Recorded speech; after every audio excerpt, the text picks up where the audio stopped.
What's up, you guys? How you doing? Wow. Washougal was epic, let me tell you. And that left me with some very encouraging feelings for sure, at least in the 250 class anyway. I'm going to get to that in a little bit. First, I'm going to do one video today. But remember, guys, subscribe if you think I'm worth listening to. I want to thank you all for subscribing to my channel anyway. I've cracked 11,000 subscribers recently, and now my goal is to make it to 11.5 and maybe even 12 when the time comes. But in the meantime, guys, remember, subscribe if you think that I'm worth listening to or you just want to see some more of my other games. In the meantime, let's get into this. I'm going to put up my banner first. I'm going to start with the 250 class today. Haiden Deegan wins. Tom Vial reveals hand injury. I was actually very surprised at hearing that. Now, I didn't watch the press conference at all, but I did see that on social media. And why would Tom Vial lie about a hand injury, really? But still, anyway, Haiden Deegan going 2-1 for the overall win.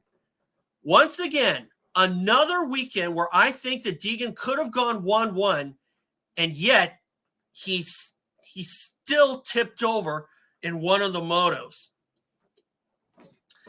Now, although my title starts with Chase Sexton sweeps, I'm starting with the 250s anyway, like I said. But still, anyway, that could have been another 1-1 performance from Haiden Deegan. Now, if he managed to stay away from all those tip overs or all these little mistakes that eventually cost him in the end, he might be looking at a perfect record or close to a perfect record anyway, because there was that helicopter crash at Hangtown. He had those two crashes in the motos at High Point, and of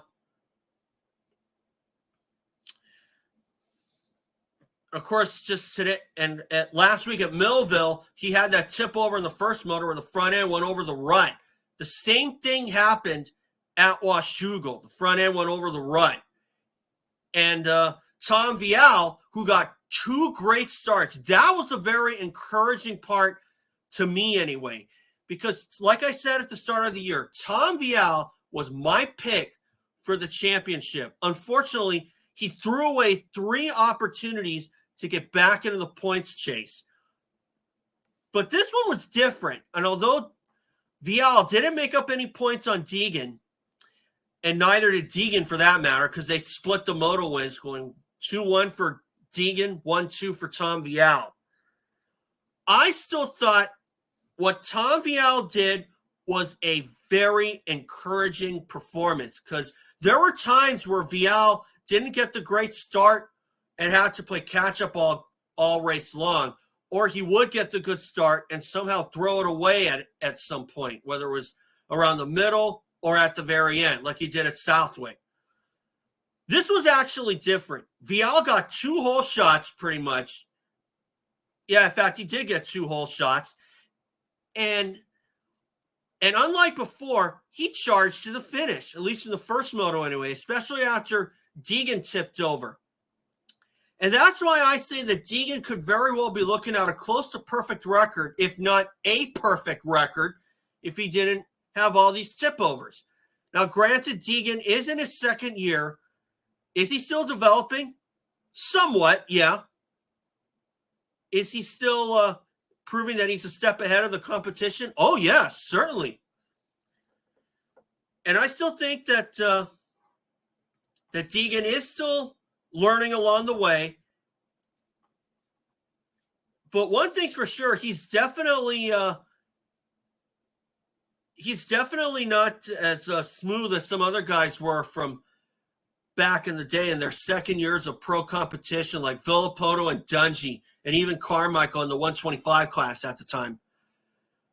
But that was a different time period, and obviously I'm not trying to compare them, but still, Deegan is riding really, really well, and I think that he's proving some critics wrong in a sense. That proved that turning pro as early as he did was no fluke. Now, as far as Tom Vial is concerned, like I said, I was very encouraged by his performances Is he still in the championship? He is, but as of right now, it kind of looks like it's Deegan's to lose, unless Deegan has a really catastrophic two-week break. Okay? And it looked like that Deegan was not going to make it out to the race because of the shutdown with flights. And and look at what happened. He ended up going 2-1 for the overall win. And some could say, well, that was similar to somebody else I can't put my finger on. Or maybe when Chad Reed was having those bad starts all throughout 2009 Supercross in the first half. Had a 6-race run of god-awful starts, and yet still made it to second place. Actually, you know what? I think I just remembered it now. Zach Osborne, 2018, where he won 2017 when he won the 250 title in motocross, and yet had these performances that had all these kind of problems come his way, and he was still able to weather the storm. That way, what Deegan did was very similar. Granted, it was different circumstances. He was still able to come through with the win. But the end result was still the win, the end result was still the win, I should say. But I still think, as far as other guys go, Chance Hymas, oh gosh, if there was a reward for toughest competitor, Chance Hymas would win that one by a long shot. Because after what happened at Millville, which I still think was not his fault, and I still think that Deegan was very petulant in his interview, that was a kind of race where Deegan could have very well just said, oh, it was just a racing incident. Hope Chance is okay. But when was the last time he said that, really? But so, anyway, Chance Hymas coming through after being hurt at Millville in the first turn. That guy still wins. That guy was still win the tough. That guy was still win the tough guy award by a long shot. He kind of pulled like a Chad Reed kind of deal when Reed was hurt and he still raced and still got on the podium. Now Chance Hymas did not get on the podium, but I'm sure he won the hearts of many with his gritty performance. So I was also encouraged by some other guys in the second moto, like Ryder DeFrancesco. He's slowly been getting better. He's still been making some progress. And something tells me that we may see Ryder D on the box before this season's over. If not in motocross, then maybe in Super Duper. Okay? And that's where I'll leave it. So now for the 450 class.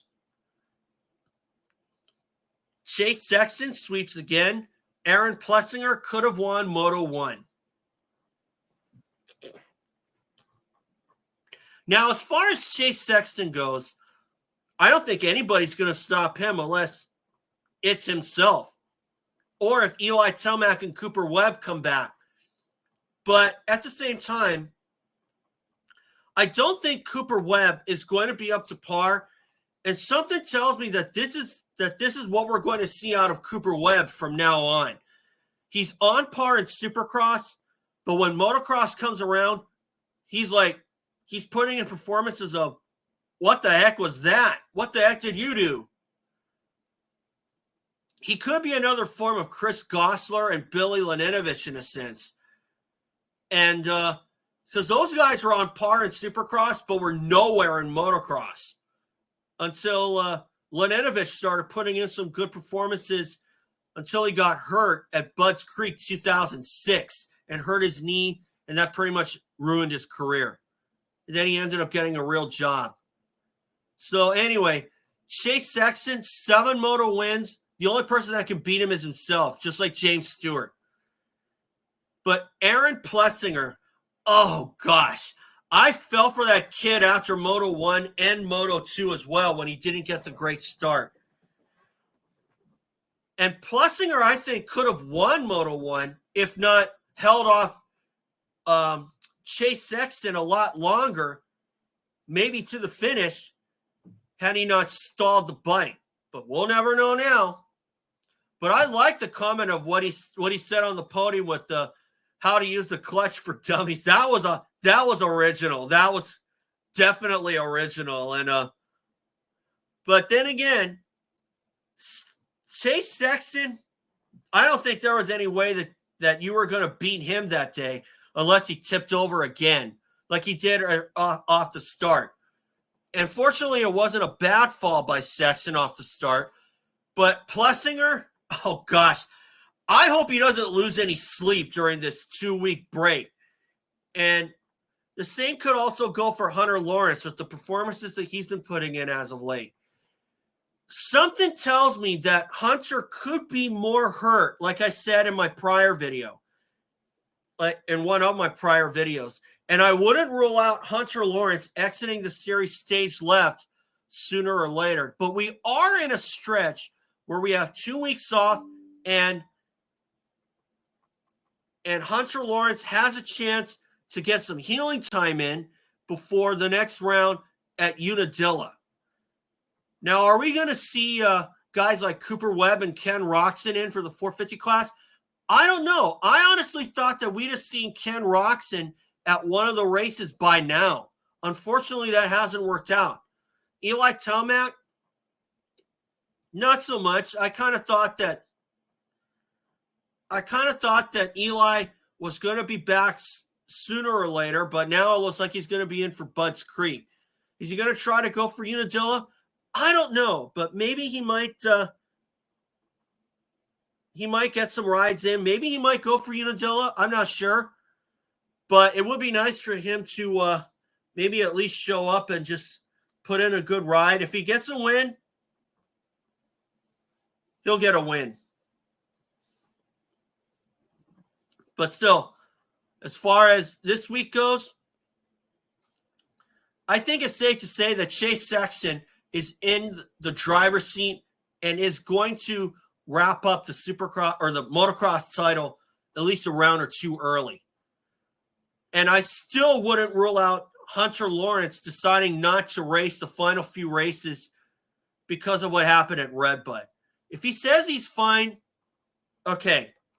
But still, I wouldn't rule out Hunter Lawrence exiting stage left at this point in the season. But then again, if he's still hurt, if he comes out for Unadilla, something tells me that his chances at winning it overall are pretty much slim to none. But he's going to have to get some good starts and charge and avoid the crashes like he did in the first moto.